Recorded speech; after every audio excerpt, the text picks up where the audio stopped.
Morning. Look, Joe, I said I was sorry, okay? I'm going to try and put it right as soon as I can. And how do you plan to do that, then? You certainly picked your moment, didn't you? Do you think this is really going to help your cousin? Of course not. Yeah, I put my name and my reputation on the line for you. There's a lot of people at the mill wanted shot of you. I said, no, Daniel's a good lad. Give him a chance. Give him just one more chance. You wouldn't know loyalty if it punched you in the face. All right. I'm sorry. Whoa.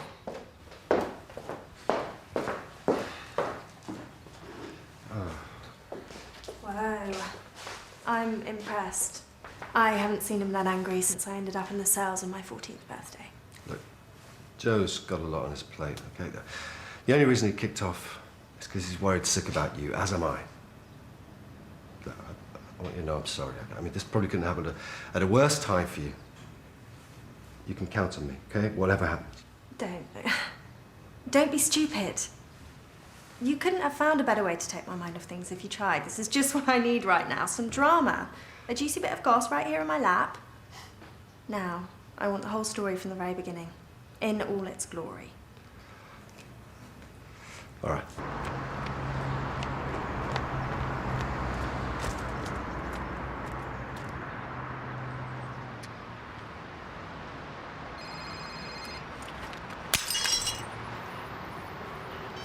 Julia, yeah, no, I'll be there in a sec. I tried to get something on the way in. Yeah, I'm practically outside now, okay? Julia, you're breaking up, I'm sorry, I'm gonna have to go. Julia! Ugh.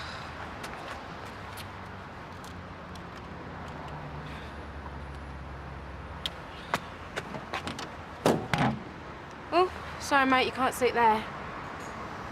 You okay? It's all right. I'm not gonna hurt you. Michelle. Do I know you?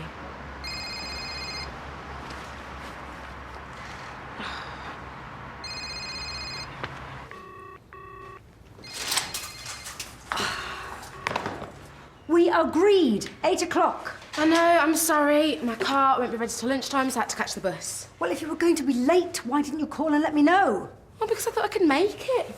Oh, it's from yesterday, the fight. Well, the idea was to hide it, not make a point of it. Well, I was trying to do that. It's hardly my fault, is it?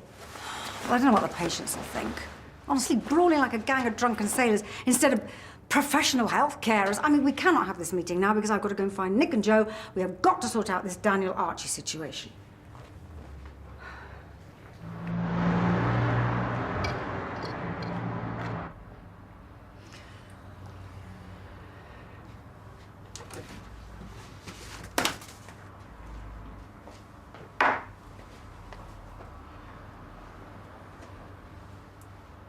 To be honest, dismissal is a distinct possibility for both of them. Oh. Surely the first thing we need to do is talk to them, make sure they understand the gravity of the incident, and then see if working together is a viable option. This wasn't just a few cross words in the staff room, Nick. Okay, but come on. George and I have been through worse. Joe? Well, it's not for me to say. I mean, it was bad, it was disgraceful, but Daniel's family and in the present circumstances... Look, we really don't want to push Joe into a clear conflict of interest, do we? OK, well, I'll get them in this afternoon and see what they've got to say for themselves.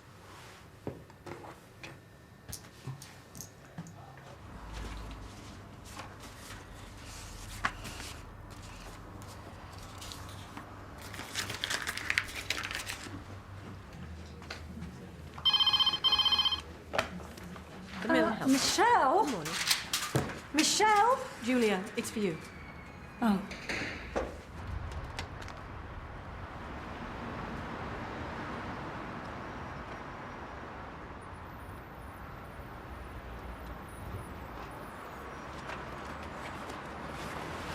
Do we know each other? Michelle. Yeah. Yeah, that's right. Michelle Corrigan. Are you one of my patients?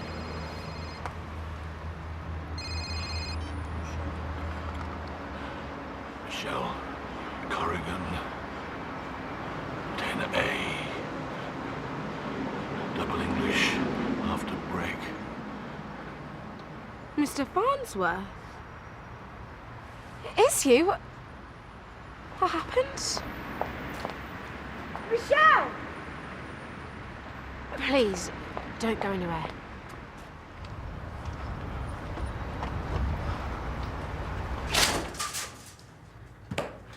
Michelle, what is going on? First of all, you're late for the meeting, and now, at your first opportunity, you're rushing off outside. I ran into one of my old teachers, one of the good ones, and well, he's having a tough time at the moment, so Right, fine. Okay, fine. Fine, but you're going to have your school reunions in your own free time. No, you don't understand, he's... He's what? Doesn't matter. I'm sorry. Emily's told me about her condition. To be honest, it hasn't really sunk in yet. There's anything I can do to help. Thanks. She's going to need it, particularly if Daniel's performance yesterday is anything to go by. I mean, with her staying over here, the more friendly faces, the better. Are you sure that's for the best? What do you mean? It was her decision. Sure, but, you know... I kind of got the impression that she's doing it for you. You know, you're the whole reason she's here. Her friends, her mum, you know. Her life, pretty much, are back in Boston. But she was so enthusiastic. I never thought for a minute. She's a good kid. She loves you. And you're her doctor. She needs you. It doesn't mean she's not going to miss everything else. You mean getting through all this is going to be disruptive enough without her having to leave everything else behind? It's not like she's not going to get decent treatment in the US. I'll go and talk to her. It'll mean missing the disciplinary meeting, but all in all, it's probably no bad thing. Absolutely. I'll smooth things over with Julie. Great.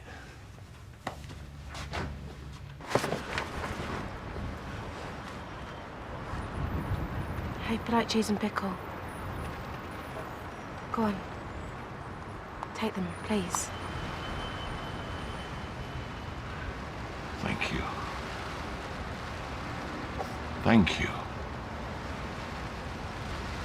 Thank you.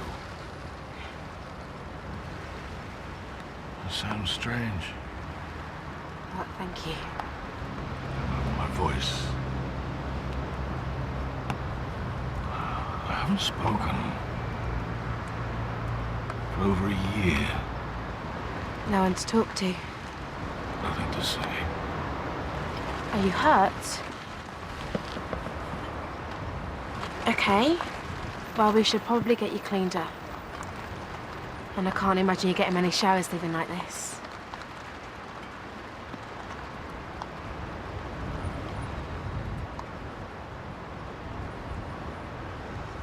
Hiya.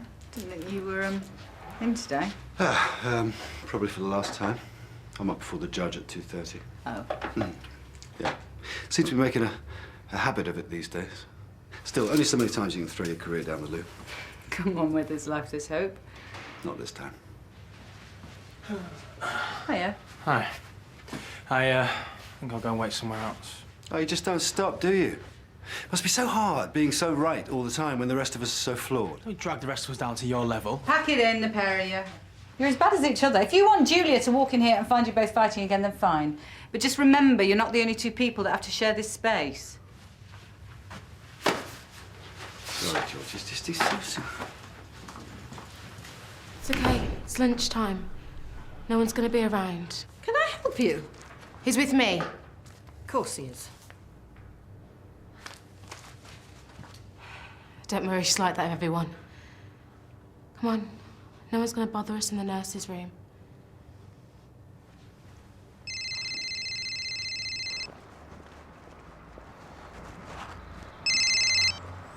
Hello? Hi, it's me. Hi. I was just checking whether you were coming to the next session. Oh, look, George. It's just that, you know... The last one didn't go very well, but it would really mean a lot to me. Oh, that's just a problem. Listen, we're not stupid. All right? Why Why are we going to listen to a complete stranger and do as she says when we can't even do it for each other anymore? Because we're not doing it for ourselves. You know, things aren't getting any better. No, so why bare ourselves to a stranger? Because we have to do something, and we've tried everything else. Well, this isn't working, is it? It's only been one session. You don't know.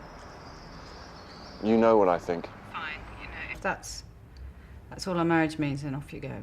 Okay, I'll come. I just, you know, I think we need to try, that's all. I said I'll come. Thanks.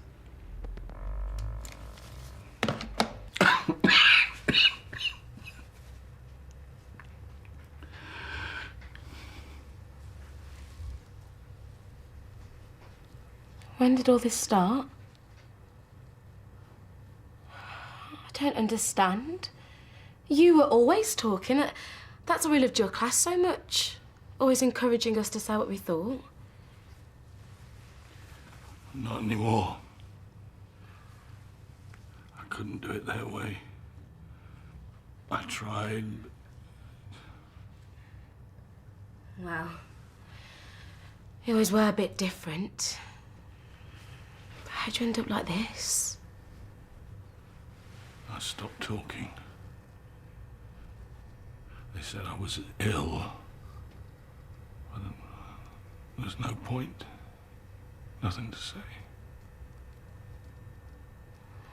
What about your family? Weren't you married?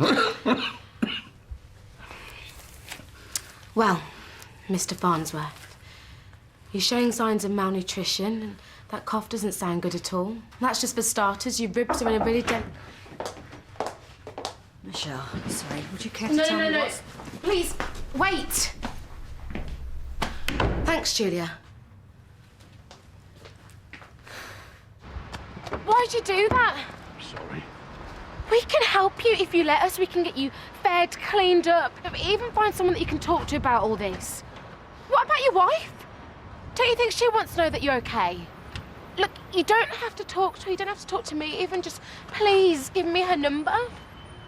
Talk to me. That's what you say to us when nobody would answer a question. Please. I can't help you if you don't talk to me. Nobody can. Fine. Be like that then.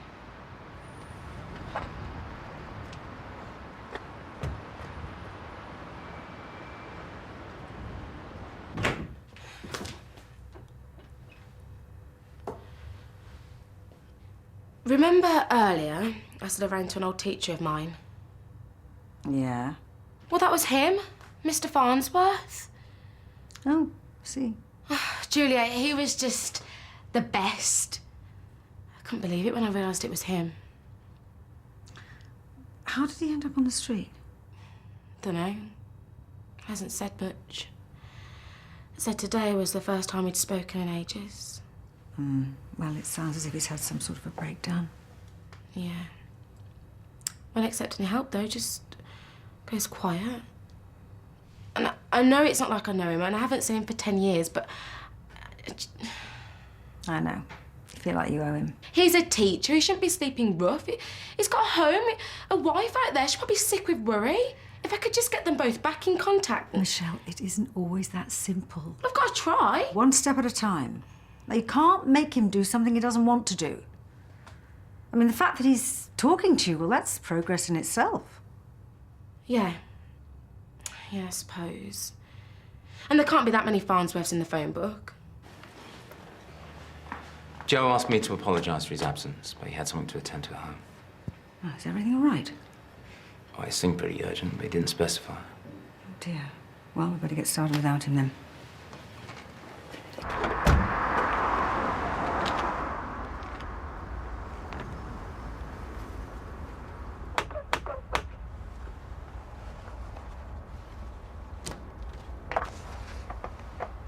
Mrs. Farnsworth, Yes.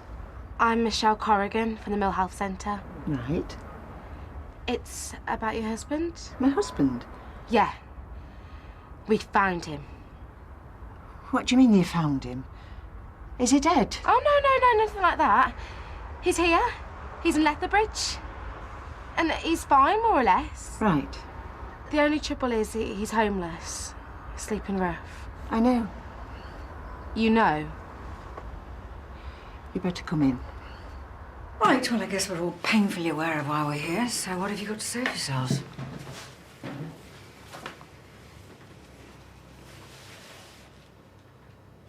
Neither of you got anything to say?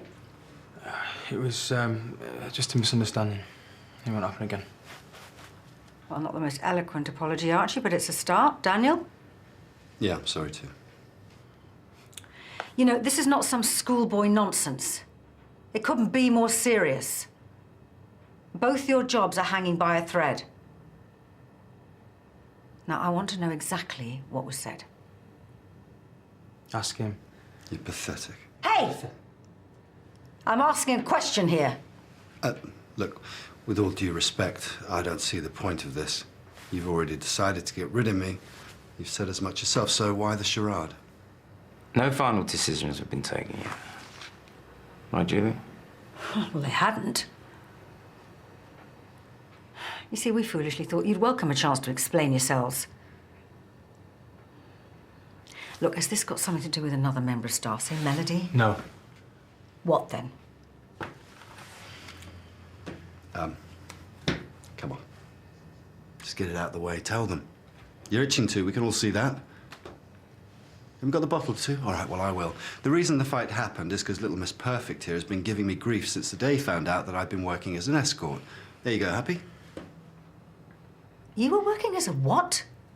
You told him to go. You wouldn't understand. Nobody does. I understand that he's out there having a hard time. Yeah, what about me? Hardly recognised him. It wasn't till he said my name that I realised who he was. He remembered some of the lessons that he took me for. Ah, I see. You're another one of his kids, are you? From school? Another one? I've had several of you lot coming round telling me where he is, pleading with me to go and see him, take him back. But you just don't know. You don't know what it's been like. Then why don't you tell me? Blasted school. You lot. That's what happened. I think he loved all of it more than me. And because of that you threw him out? No, not because of that. He lived to teach. Back at the beginning, he used to come home full of life, energy, chatting about all the stuff the kids had got up to.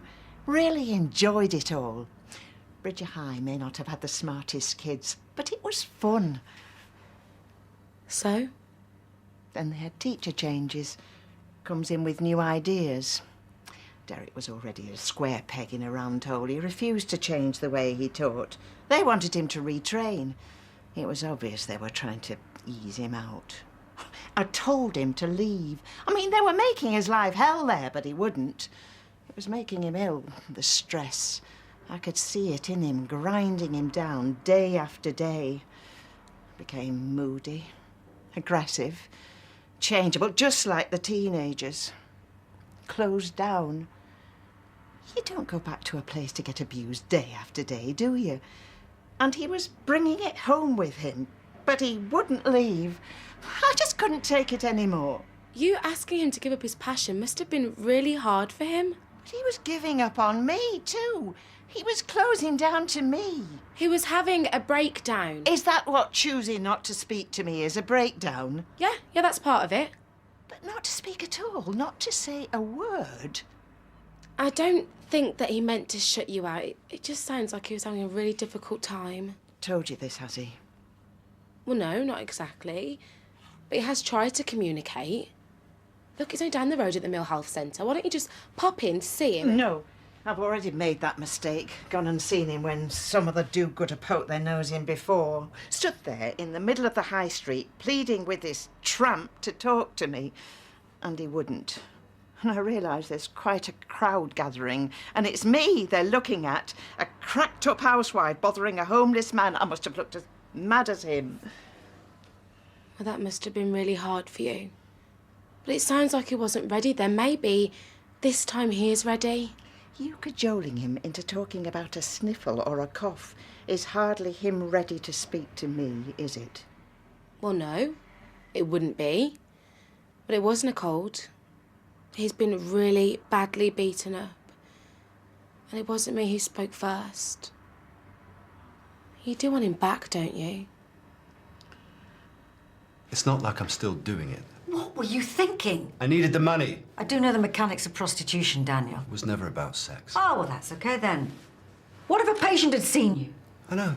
It was stupid. I know that. Joe made me painfully aware of that. That's why I stopped. Did you know about this? Oh, great. I suppose you didn't think to tell me. He's a grown-up. You're right. Look, it's nobody else's fault, Julia, OK? Not Nick's, not Joe's, not even his. Just mine. And if you want to blame me for the fight, great. Go ahead, do it. We all know you're going to dismiss me, so why don't you just get on with it? Is that what you want? Because judging by your actions... Look, it's out of my hands, and it has been ever since Archie found out. You know what? If you want to sack me, that's fine. Well, if that's your attitude... No, it's fine. Emily's just been diagnosed with a life-threatening condition. You want shot at me? It all fits perfectly. I'll stay at home and look after her. Anything's better than having him on my case day in, day out. So, let's just cut our losses. Thanks for everything, and goodbye.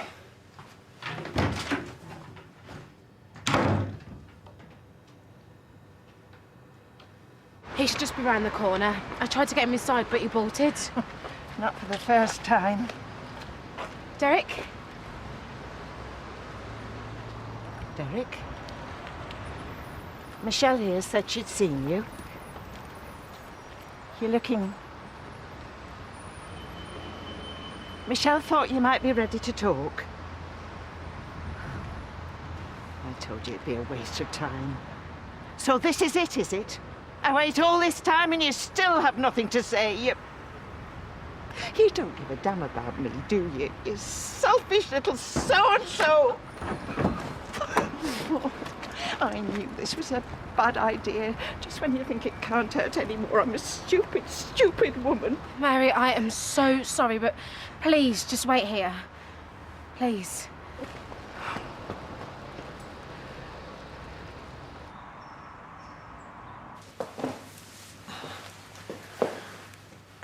Dad, what's wrong? Nothing. I just want to ask you something. Well, ask me. You're freaking me out a bit. Nick said that he reckoned you'd rather be back with your mum than here. What? Well, I didn't say that. No, he didn't say that you did. He just thought that's what you'd rather do in an ideal world.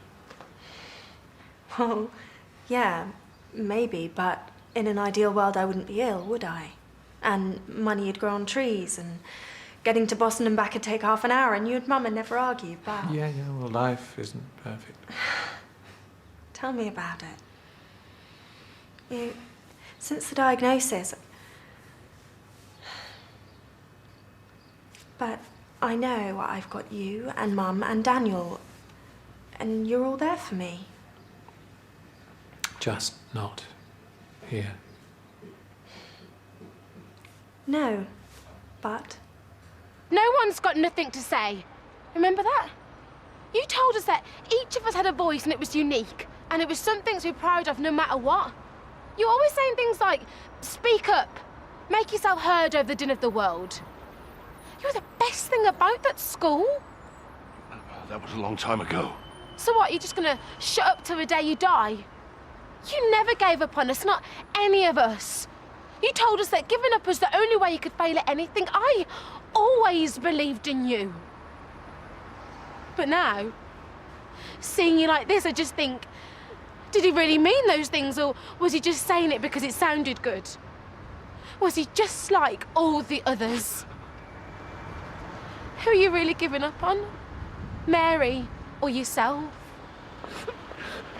I know it's not going to be easy. You were never shy of hard work. Challenges are what make us who we are. Remember that, Mr. Farnsworth?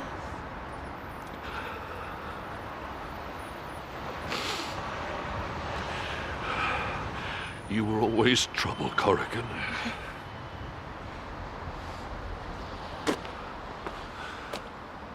Come, Mary. I'm so sorry.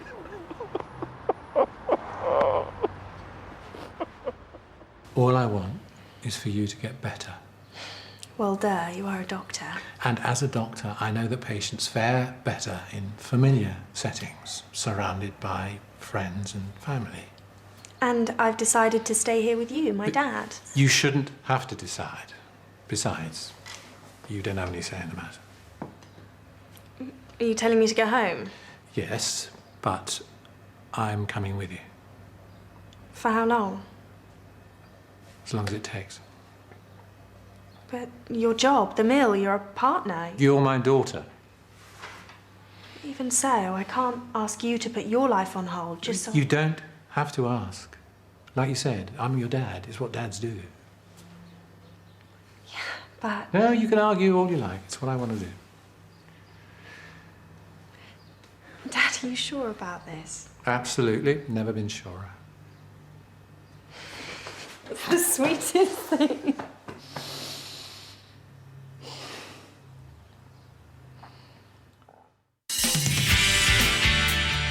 Daniel, we need to talk. There's no point in looking for him. Hey, back from the naughty corner. It's not funny. Emily's going to Boston. Oh, when's she going? Saturday night. I'm going as well. You can't remember if your husband gave his consent? Well, it didn't feel like we were still married. Would you come home? Move back in, I mean. Any rules you like. Talk shows locked in a deadly ratings battle. Next on BBC1 Scotland, it's Diagnosis Murder.